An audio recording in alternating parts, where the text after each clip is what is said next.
let's continue to sing and dance because we have been commanded to rejoice. Amen. The theme of today's carol says, the mighty Savior has come to redeem us. We are going to be brief. The mighty Savior has come to redeem us.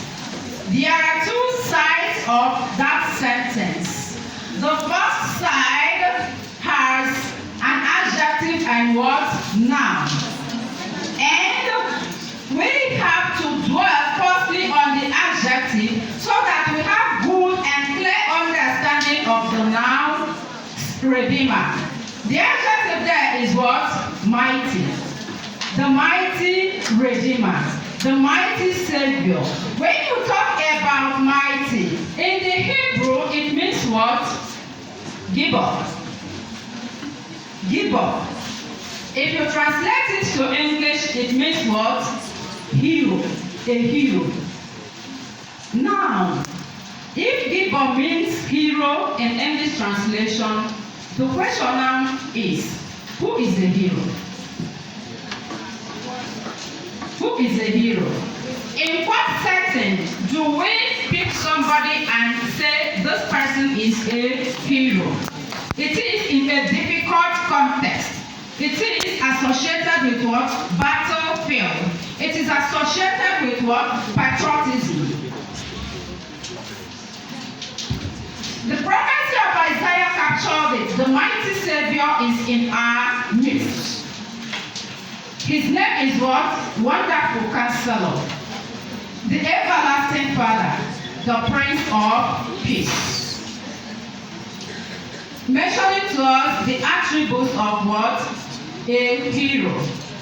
Now, going back, the only way we could understand the theme of today's event is if we go back to creation account and the fall of man and what made the man, our first parents, Adam and Eve, to be in need of what? A hero.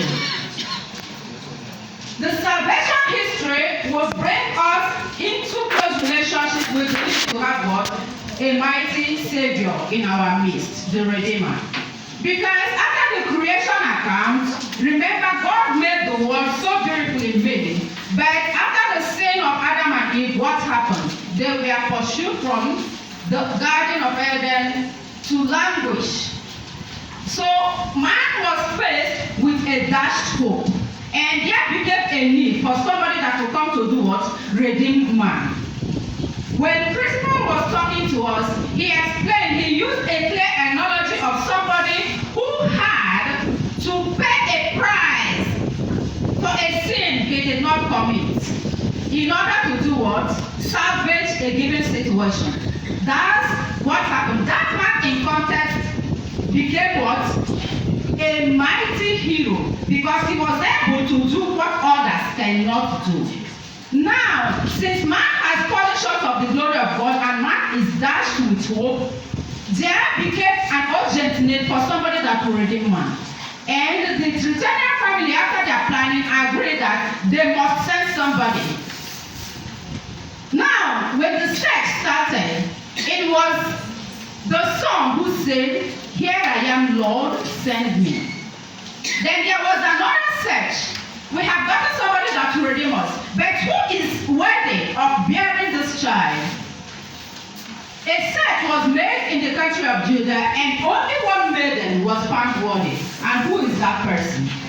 Blessed Virgin Mary. Blessed Virgin Mary conceived and gave birth to the Savior. He is the one we call the mighty in battle. I will dwell back on the mighty. Mighty has these characteristics. For you to be mighty, you have to be courageous. For you to be mighty, you have to be selfless. For you to be mighty, you have to be self-giving.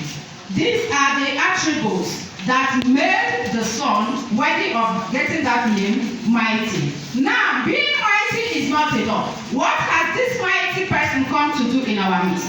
He has come to do what? Redeem us. Now, what What do we mean by Redeemer? In the Hebrew, the word Redeemer means what? Goel.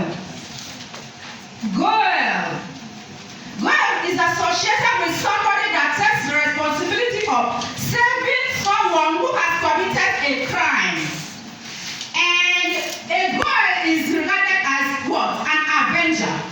In the tertiary institution, we have cultic group that call themselves avengers. Boys should know more about this. But when you talk about avengers, they are associated with what? Blood. Now, the avenger of our Redeemer has a different dimension.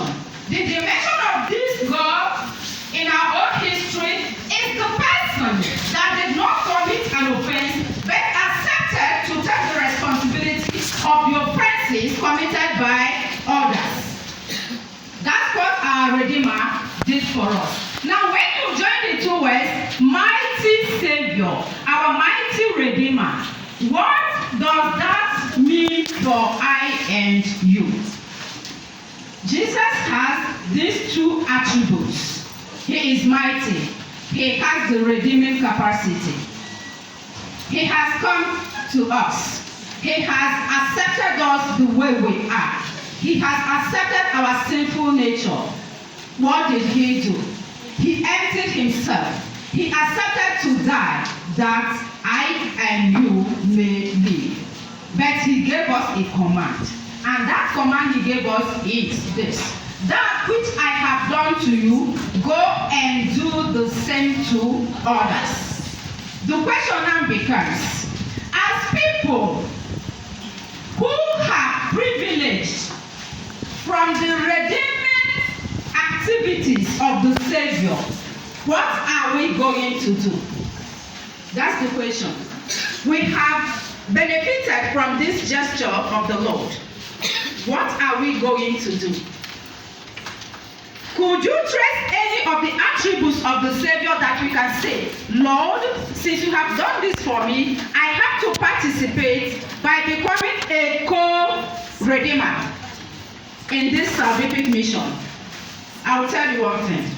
Do you know what gave birth to this school?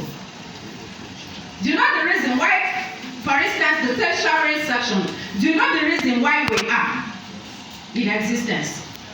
Is it because there is no other health school programs in Enugu State or in Nigeria? Is it because of that you came into existence? No. Why? We are born to make a difference. We are born to redeem that which lacks in the system that exists already. The founder gave birth because he saw the need to redeem humanity from the dilapidated nature of educational system in Nigeria and the poor healthcare delivery in our society.